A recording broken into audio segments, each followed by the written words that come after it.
O sentimento é o segredo. Este livro se refere à arte de realizar o seu desejo. Ele lhe dará conta do mecanismo usado na produção do mundo visível. É um livro pequeno, mas não superficial. Há um tesouro nele, uma estrada claramente definida para a realização dos seus sonhos. Se ele fosse feito para convencer alguém, através de alegações fundamentadas e estudos de caso, este livro teria muitas vezes o seu tamanho, mas, no entanto, é bem possível fazê-lo por meio de declarações escritas ou argumentações, desde que se descarte o julgamento, que aparentemente sempre é plausível de ser feito, em dizer que o autor ou é uma farsa ou é um iludido, e que, portanto, as suas evidências são falsas. Consequentemente, eu, propositalmente, omiti todas as alegações e testemunhos, e simplesmente desafio o leitor, que tem a mente aberta, a aplicar a lei da consciência conforme revelada neste livro, o seu próprio sucesso pessoal. Capítulo 1.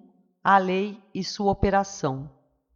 O mundo e tudo dentro dele é uma consequência do homem condicionada de maneira objetiva. A consciência é a causa e também a substância de todo o mundo. Então, é para a consciência que nós devemos nos voltar se quisermos descobrir o segredo da criação. O conhecimento da lei da consciência e do modo como ela funciona permitirá que você realize tudo o que você deseja na vida. Provido com o conhecimento prático desta lei, você pode construir e manter um mundo ideal. A consciência é a primeira e única realidade, não no sentido figurado, mas em verdade. Esta realidade pode, por exemplo, ser comparada a um fluxo dividido em duas partes, o consciente e o subconsciente. A fim de operar a lei da consciência de maneira inteligente, é preciso compreender a relação entre o consciente e o subconsciente.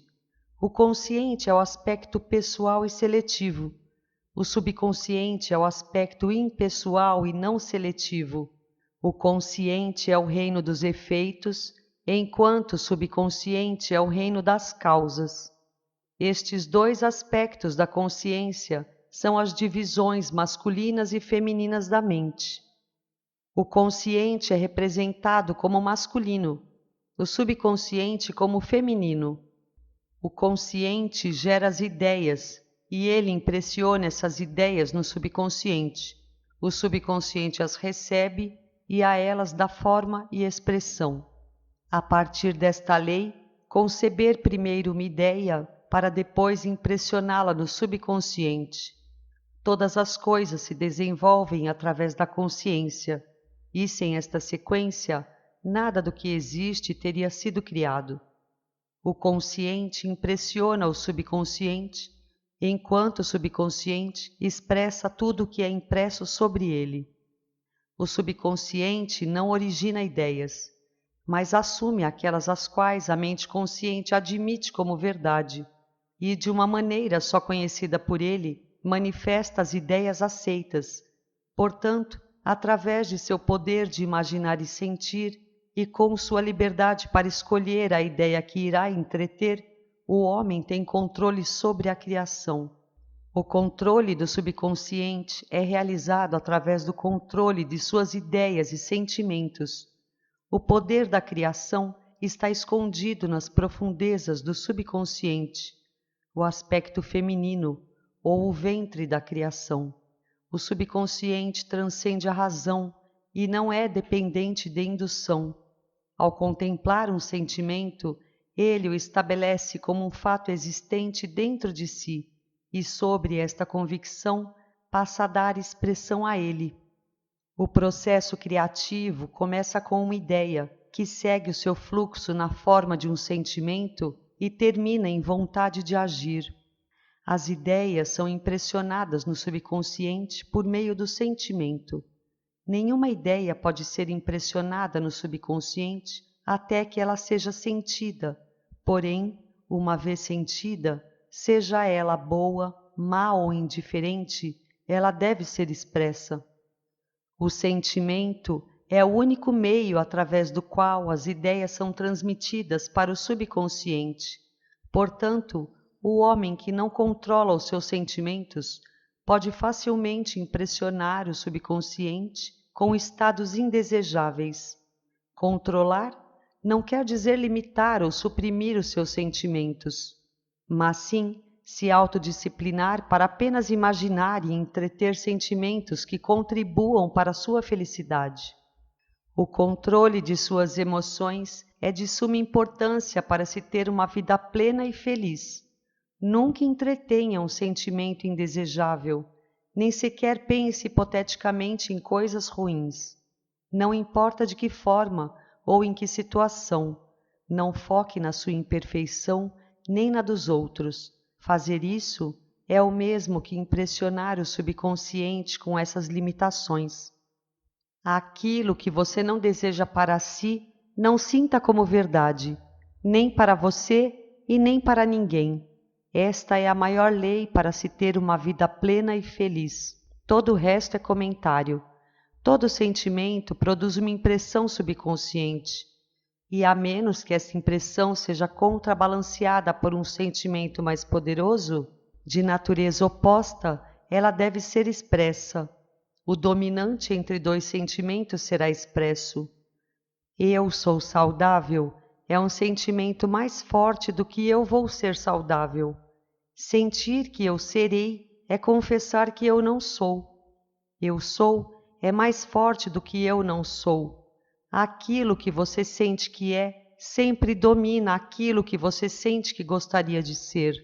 Portanto, para ser realizado, o desejo deve ser sentido como um estado existente, ao invés de um estado que ainda irá existir. O sentimento precede a manifestação, e ele é a base sobre qual repousa toda a manifestação. Seja atento e cuidadoso com seus sentimentos e comportamentos, pois há uma conexão contínua entre eles e o seu mundo visível. O seu corpo é um filtro emocional que inconfundivelmente ostenta as marcas de suas emoções dominantes. Problemas emocionais, especialmente os problemas reprimidos, são as causas de todas as doenças, pois reprimir intensamente a sensação de um problema sem expressá-la ou estabelecê-la dará início a uma enfermidade. Enfermidade é uma palavra que vem do latim, infirmatis, que é derivada de infirmus, composta da junção do prefixo in com o adjetivo firmus. O prefixo in indica o contrário, a falta ou a ausência de alguma coisa.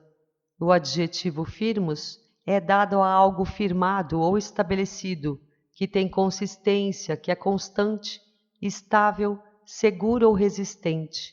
Portanto, enfermidade é o contrário, a falta ou a ausência de algo estabelecido, consistente, constante, estável, seguro ou resistente em você. Não alimente os sentimentos de tristeza, fracasso ou frustração, para que você não se afaste de seus objetivos e para que o seu corpo não adoeça. Pense, emocionalmente falando, apenas no estado que você deseja realizar. Sinta a realidade do estado procurado e viva e haja com esta convicção, pois este é o caminho para todos os milagres visíveis. Todas as alterações de expressão são produzidas através de uma mudança de sentimento. Mude o seu comportamento e os seus sentimentos e você muda o seu destino. Toda a criação ocorre no domínio subconsciente. O que você precisa conseguir, então, é um controle reflexivo em relação ao seu subconsciente, isto é, controlar as suas ideias e sentimentos. O acaso ou os acidentes não são os culpados pelas coisas que acontecem com você, nem o destino traçado é o responsável por sua sorte ou azar. As suas impressões subconscientes determinam as condições de seu mundo. O subconsciente não é seletivo. Ele é impessoal e não faz distinção de pessoas. Então Pedro, tomando a palavra, disse: Na verdade, reconheço que Deus não faz acepção de pessoas. Atos 10, versículo 34. Pois para com Deus não há distinção de pessoas. Romanos 2, versículo 11. O subconsciente não se preocupa em saber se seu sentimento é verdadeiro ou falso. Ele sempre aceita como verdadeiro aquilo que você sente como realidade. O sentimento é o sinal favorável que atesta ao subconsciente a veracidade daquilo que é declarado como realidade. Por causa dessa capacidade do subconsciente, não há nada que seja impossível para o homem. Tudo que a mente humana puder conceber e sentir como verdade, o subconsciente pode e deve manifestar objetivamente. Os seus sentimentos criam o padrão do qual o seu mundo é formado, e uma mudança de sentimento significa uma mudança de padrão. O subconsciente nunca deixa de expressar aquilo que é impresso nele. No momento em que ele recebe uma impressão, ele começa a buscar as formas de sua expressão. Ele aceita o seu sentimento impresso sobre ele como se fosse uma realidade nele mesmo, e imediatamente se põe a produzir externamente no mundo objetivo a perfeita imagem e semelhança deste sentimento. O subconsciente nunca modifica as crenças aceitas pelo homem. Ele somente as retrata até o último detalhe, sejam elas benéficas ou não. Para impressionar o subconsciente com o estado desejável, você deve assumir a sensação que você sentiria caso seu desejo fosse realizado agora. Ao definir o seu objetivo, você deve se preocupar apenas com o objetivo em si. Você não deve considerar a forma como ele será expresso, ou quais serão os obstáculos encontrados. Pensar emocionalmente em qualquer que seja o estado irá impressionar o seu subconsciente. Portanto, se você se relaciona com as dificuldades, as barreiras ou a demora, o subconsciente, por sua natureza nada seletiva, aceita os sentimentos de dificuldades e obstáculos condizentes à sua aceitação e passa a produzi-los em seu mundo exterior. O subconsciente é o ventre da criação. Ele recebe a ideia sobre ele através dos sentidos do homem. Ele nunca altera a ideia recebida, mas sempre lhe dará forma. Daí o subconsciente retrata a ideia segundo a imagem e semelhança do sentimento recebido. Sentir que não há chances possíveis para realizar o seu objetivo é impressionar o subconsciente com a ideia do fracasso. Embora o subconsciente sirva fielmente ao homem, não se deve entender que a relação entre ele e o homem objetivo se relaciona como a de um servo e seu mestre, como antigamente era interpretado. Os antigos profetas o colocavam como servo e escravo do homem. Paulo personificou o subconsciente como uma mulher e disse: que as esposas estejam em tudo sujeitas a seus próprios maridos. Efésios 5, versículo 24. Porque Deus não é um Deus de confusão, mas sim de paz. Assim como em todas as igrejas dos santos, as mulheres devem permanecer caladas nas igrejas, porque não lhes é permitido falar, mas devem ser submissas, como também ordena a lei. 1 Coríntios 14, versículos 33 e 34. Vós, mulheres, sede submissas a vossos maridos, assim como ao Senhor. Efésios 5, versículo 22. Vós, mulheres, sede submissas a vossos maridos, como convém ao Senhor. Colossenses 3, versículo 18. Da mesma forma, esposas, cada uma de vós, sede sujeitas a vossos esposos, com o propósito que, se algum deles ainda não obedecem à palavra, que eles então não sejam ganhos pela palavra, mas pelas conversas com suas esposas, considerando a vossa vida casta em temor. Que o vosso adorno não seja as coisas externas, como as tranças nos cabelos, o uso de joias de ouro ou o luxo dos vestidos, mas seja o do íntimo do coração, no incorruptível traje de um espírito manso e tranquilo, o que é de grande valor na presença de Deus. Igualmente vós, maridos, vivei com elas com entendimento, dando honra à mulher como um vaso mais frágil e fazendo delas herdeiras convosco da graça da vida, para que as vossas orações não sejam impedidas. Finalmente, sejam todos de um imenso sentimento, compassivos, cheios de amor fraternal, misericordiosos, humildes, não retribuindo mal com mal, ou injúria com injúria, para que por herança alcanceis a bênção, pois quem quer amar a vida e ver os dias bons, refreie a sua língua do mal, e que os seus lábios não falem por engano. Aparte-se do mal e faça o bem, busque a paz e siga, porque os olhos do Senhor estão sobre os justos e os seus ouvidos atentos à sua súplica, mas a face do Senhor é contra os que fazem o mal. 1 Pedro 3, versículos 1 ao 4 e 7 ao 12. O subconsciente serve ao homem e fielmente dá forma aos seus sentimentos. No entanto, o subconsciente possui uma distinta aversão a ordens e obedece melhor através do convencimento e persuasão do que através de exigências. Por isso ele assemelha-se mais à amada esposa do que a apenas um servo. Porque o marido é a cabeça da esposa, assim como Cristo é a cabeça da igreja, que é o seu corpo, do qual ele é o Salvador. Sendo assim, o marido deve amar sua esposa como ama seu próprio corpo. Quem ama sua esposa, ama a si mesmo. Efésios 5, versículos 23 e 28.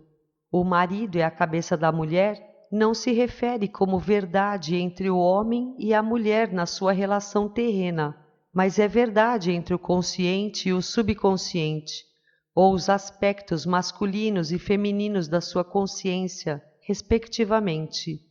Este é o mistério ao qual Paulo se referiu, quando por fim escreveu: Este é um grande mistério. Efésios 5, versículo 32. Quem ama sua esposa, ama a si mesmo. Efésios 5, versículo 28. Por este motivo, o homem deixará pai e mãe e se unirá à sua esposa, e os dois se tornarão uma só carne. Efésios 5, versículo 31. Isto simplesmente é o mistério da consciência. A consciência é uma realidade e é indivisível, mas devido à forma de sua criação, ela aparenta ser dividida em dois aspectos. O consciente é o aspecto objetivo ou masculino. Ele verdadeiramente é a cabeça que domina o subconsciente, a esposa, que é o aspecto subjetivo ou feminino. No entanto, essa liderança não é como a do tirano, mas sim como a do amante. Então, ao assumir o sentimento que você teria ao estar em posse do seu objetivo, o subconsciente age para construir a imagem exata de sua convicção. Os seus desejos não são aceitos inconscientemente até que você assuma o sentimento de suas realidades. Somente através do sentimento é que uma ideia pode ser subconscientemente aceita. E somente através dessa aceitação subconsciente é que ela sempre será expressa. É mais fácil relacionar os seus sentimentos aos eventos do mundo do que admitir que as condições do mundo refletem os seus sentimentos. No entanto, é uma eterna verdade que o exterior espelha o interior. Como dentro, assim é fora. Como acima, assim é abaixo. Como abaixo, assim é acima. Como dentro, assim é fora.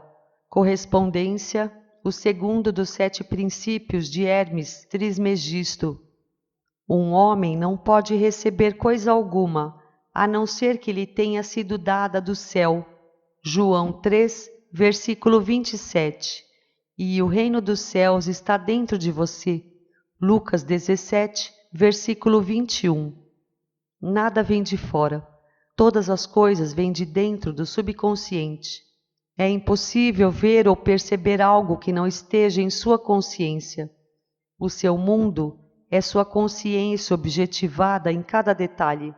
Estados objetivos apenas dão testemunhos de impressões subconscientes. Uma mudança no padrão de impressão resulta em uma mudança no padrão de expressão. O subconsciente aceita como verdade aquilo que você sente como verdade, e pelo fato da criação ser o resultado das impressões subconscientes, você, através de seus sentimentos, determina a criação. Você já é aquilo que você pensa ser, e sua recusa em acreditar nisso é a única razão para você não perceber. Procurar do lado de fora por aquilo que você não sente ser é o mesmo que procurar em vão, pois nós nunca encontramos aquilo que queremos, encontramos apenas o que somos. Resumindo, você só expressa e possui aquilo que você é consciente de ser ou possuir, pois para aquele que tem, mais será dado, e ele terá em abundância, mas para aquele que não tem, até o que não tem lhe será tirado. Mateus 13, versículo 12. Nota: esta mesma afirmação é tão enfática que ela é proclamada repetidas vezes no Novo Testamento, nos Evangelhos de Mateus, capítulo 13, versículo 12, capítulo 25, versículo 29, em Marcos, capítulo 4, versículo 25, e em Lucas, capítulo 8, versículo 18, e no capítulo 19, versículo 26. Negar as evidências dos sentidos e apropriar-se do sentimento do desejo realizado é o caminho para a realização do seu desejo. O domínio e o autocontrole sobre os seus pensamentos e sentimentos serão a sua maior conquista. No entanto, até que se atinja o perfeito autocontrole, para que, apesar das aparências, você consiga ser capaz de sentir tudo o que você deseja sentir, utilize a oração e o sono para ajudá-lo a perceber e sentir o seu estado desejado, pois esses dois são portais de acesso ao subconsciente.